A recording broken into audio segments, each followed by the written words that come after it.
Hi everybody, I'm Bill Whittle and this is The Firewall.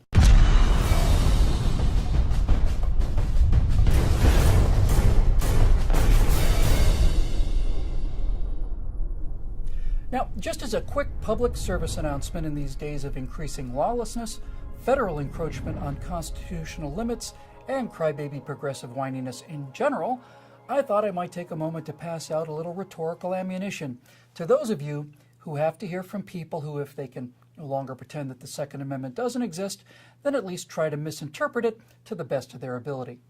The Second Amendment to the Constitution of the United States reads, "A well-regulated militia being necessary to the security of a free state, the right of the people to keep and bear arms shall not be infringed."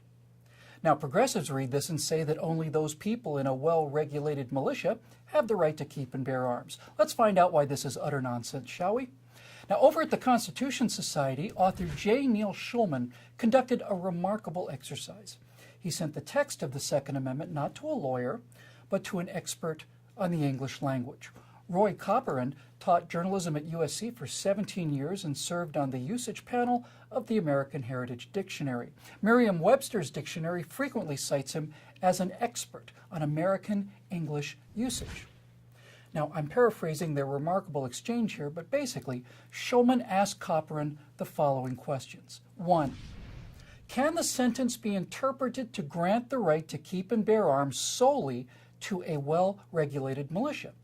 Copperend replied, the sentence does not restrict the right to keep and bear arms, nor does it state or imply possession of the right elsewhere or by others than the people. It simply makes a positive statement with respect to a right of the people. Well, Schulman then asked if the right to keep and bear arms was granted by the Constitution or whether the right pre-existed the Constitution. Copperend: the right is not granted by the amendment. Its existence is assumed. The thrust of the sentence is that the right shall be preserved inviolate for the sake of ensuring a militia. Schulman then asks the next question, namely, is the right of the people to keep and bear arms conditioned upon whether or not a well-regulated militia is in fact necessary to the security of a free state? And if that condition is not existing, is the statement, the right of the people to keep and bear arms shall not be infringed, now null and void? Copperend: no such condition is expressed or implied. The right to keep and bear arms is not said by the amendment to depend on the existence of a militia. The right to keep and bear arms is deemed unconditional by the entire sentence. Schulman concludes the exchange with an example even a progressive could understand. He sent Mr. Copperend a precisely grammatically identical sentence, which was, "A well-schooled electorate being necessary to the security of a free state, the right of the people to keep and read books shall not be infringed." Does that mean, he asked, that only a well-schooled electorate, high school graduates let's say, are the only ones with the right to keep and read books?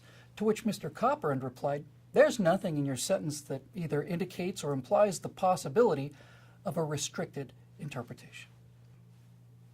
So, what does the Second Amendment actually say, according to an expert on the American usage of the English language? Well, 1, a well-regulated militia is one of the nice things that an armed population can provide, but it's not the only thing, and it's not the reason to arm the people. 2, the right to keep and bear arms is reserved to the people, not to the militia. This makes sense when you think about it, because a militia is a group of citizens who bring their own weapons with them. That's why the amendment says that the people can not only bear arms, they can keep them at home where they live. And 3rd, the right of the people to be armed is not even granted by the Second Amendment. That right is inherent in the people. And the Second Amendment says that the government cannot infringe upon that pre-existing right. Now finally, you might hear progressives say, well, that was written back in the days of flintlock muskets. They never would have approved of such a thing in the days of automatic weapons. Why not? A flintlock musket was the deadliest weapon available at the time. Why didn't they limit their definition of arms to pointy sticks? No, the founders placed no limitations on the numbers of the weapons or on their lethality.